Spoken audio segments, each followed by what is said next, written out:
Guys, I got to share this video with you.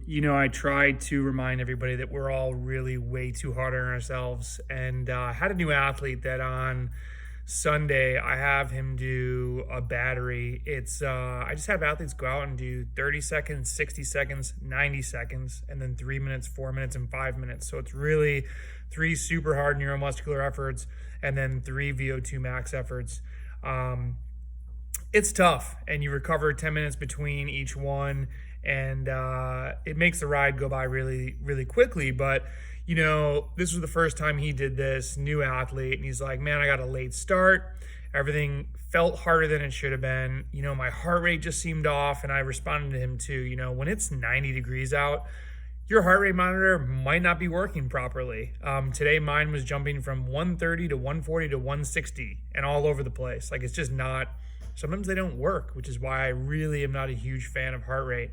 It psychs people out so much. But he's like, man, I think I was tired. I willed myself to complete the workouts as prescribed.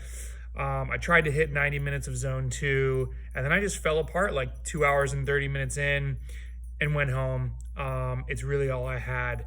So he finished just over 3 hours, which is an awesome ride. 200 TSS, dude, 70 an hour. That's great.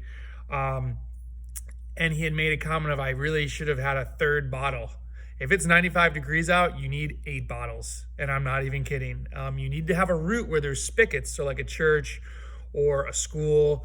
I'm crushing a bottle every half an hour. Granted, I'm a big dude. He's actually bigger than I am. So I'm 83 kgs right now. I'm probably like 82. But even so, you need a lot of fluid. It's so important in this heat.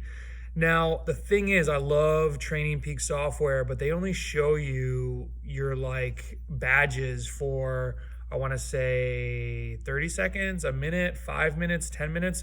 There's a whole spectrum that you don't see. And so you got to take a closer look at the data. This dude set a season PR for 20 to 40 seconds, almost 3 minutes, almost depleted his dFRC 5 times, which is a lot. If you've depleted it, you know how bad that hurts.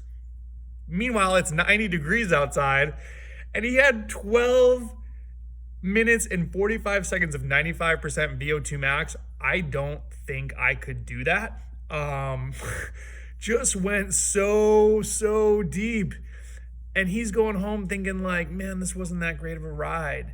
So just remember that it's super hot out now. We're probably not going to set lifetime PRs, but like look closer at the data sometimes. This is a massive win. And meanwhile, he's like, in case you didn't read all that, I was tired, RP was too high, and I failed at the 92nd, and the rest were fairly okay. It's like, give ourselves some credit. And, I had a horrible ride today, but at the end of the day, I rode a bike. I'm eating healthy. I'm staying fit. Like, we're really, really hard on ourselves. It's not always a PR fest, and be nice to yourself. You're trying to be an athlete. You're doing good stuff out there. The metrics can screw with us. So keep crushing it. Hope you guys have a good week. Let's get it. Let's go.